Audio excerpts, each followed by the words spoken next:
महाशिवरात्रि का पावन पर्व हर साल फाल्गुन महीने की कृष्ण पक्ष की चतुर्दशी तिथि को मनाई जाती है। इस तिथि पर मां पार्वती और भगवान शिव शादी के बंधन में बंधे थे, इसलिए इस दिन का हिंदू धर्म में बहुत महत्व होता है। इस दिन विधि विधान से मां पार्वती और शिव जी की पूजा की जाती है और साथ में व्रत भी रखा जाता है। ऐसा करने से सुख और सौभाग्य का वरदान मिलता है। लेकिन भगवान की भरपूर कृपा तभी बरसती है जब सही मुहूर्त में उनकी पूजा अर्चना की जाए। तो क्या है इस बार महाशिवरात्रि की पूजा का सबसे सटीक मुहूर्त, चलिए जानते हैं। अगर आपने मुहूर्त समझ लिया तो आप पूजा को भी समझ लेंगे, क्योंकि मैं बता दूं शिवरात्रि में 4 पहर की पूजा होती है। आइए मैं आपको मुहूर्त बता दूं। स्वर्ण नक्षत्र का स्वामी जो है वो कौन है? वो शनि है और सुबह 10:51 से स्वर्ण नक्षत्र लग जाएगा। हम बता दें कि आपको सबसे पहले तो ब्रह्म मुहूर्त में पूजा करनी चाहिए। ब्रह्म मुहूर्त से बेहतर कोई पूजा नहीं होती अगर आप सुबह 4 बजे उठ के पूजा करें। लेकिन प्रथम पहर की पूजा शुरू हो रही है 6:25 से रात्रि 9:28 तक, जिसे प्रदोष काल कहते हैं। दूसरा पहर की पूजा शुरू हो रही है 9:28 से लेके 12:31 तक। तीसरे पहर की पूजा शुरू हो रही है रात्रि 12:31 से सुबह 3:34 तक और चौथे पहर की पूजा शुरू हो रही है 3:34 से लेके 6:37 तक, और जिसे हम कहते हैं निशा काल।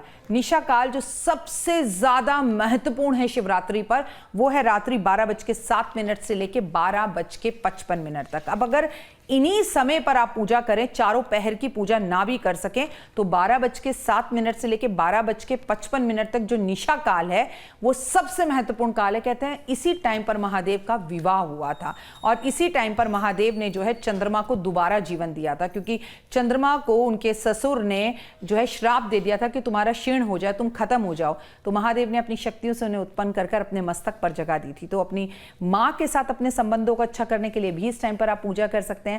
आप पंचामृत से भगवान की पूजा करें, आप भगवान की गन्ने के रस और शहद से पूजा करें, आप भगवान के ऊपर बेलपत्र अर्पण जरूर करें। आपकी मनोकामना कुछ भी हो, विवाह नहीं हो रहा तो पूजा कीजिए, विवाह हो गया और विवाह में आ रही हैं परेशानियां तो पूजा कीजिए। और अगर आपको धन की परेशानी है तो महादेव तो बड़े ही भोले हैं, वो भोले किसी के भी साथ चल देते हैं और आपकी हर मनोकामना को पूर्ण करते हैं। तो ऐसे में प्रभु की पूजा पाठ, बहुत आराधना अर्चना कीजिए, व्रत रखिए और कोशिश कीजिए कि व्रत का उद्यापन अगले दिन सुबह 6:37 के बाद यानी 9 मार्च की सुबह करें, ब्राह्मण को वस्त्र और भोजन देने के बाद। पौराणिक कथाओं के अनुसार ऐसी मान्यता है कि भगवान शिव ने जब समुद्र मंथन के दौरान विष पान किया था तो वो उस विष की गर्मी से जलने लगे थे।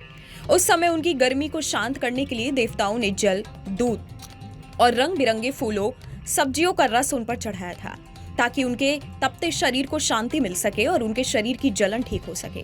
तभी से भगवान शिव पर जल चढ़ाने की परंपरा शुरू हुई थी। ऐसी मान्यता है कि माता पार्वती ने भगवान शिव को पाने के लिए कठोर तपस्या की थी।